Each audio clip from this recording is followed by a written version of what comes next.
रहा है।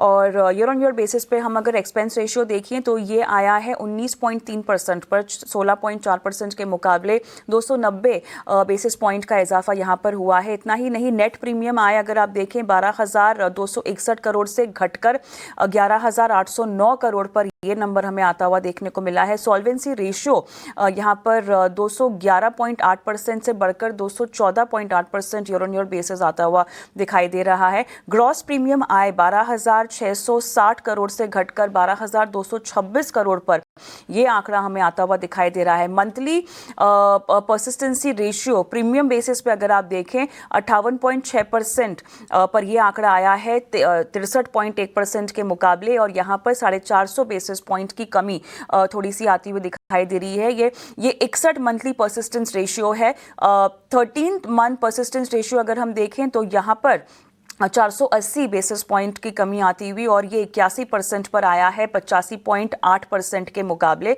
और यहाँ पर थोड़ी सी कमी हमें आती हुई दिखाई दे रही है। सॉल्वेंसी रेशियो में लगभग 300 बिप्स का इजाफा होता हुआ दिखाई दे रहा है। AUM अगर हम देखें तो यहाँ पे 3.3 ट्रिलियन एज ऑन 31 दिसंबर 6.5% का इजाफा यहाँ पर आता हुआ दिखाई दे रहा है। और कहीं ना कहीं Q3 value of new business अगर हम देखें तो वो लगभग 6.15 बिलियन आया है, जो कि पिछले साल के 5.17 बिलियन से काफ़ी ज़्यादा फिलहाल दर्ज होता हुआ दिखाई दे रहा है। तो क्लियरली ये फर्स्ट सेट ऑफ नंबर्स आते हुए दिखाई दे रहे हैं, और काफ़ी फ्रंट्स पर उम्मीदों से बेहतर परफॉर्मेंस ICICI प्रू की, लेकिन स्टॉक आप देख सकते हैं फिलहाल 1.25% की मजबूती के साथ कारोबार कर रहा है। VNB मार्जिन्स जो 9 महीने हैं FY26 के, उसके लिए लगभग 24.4% पर आया है 22.8% के मुकाबले।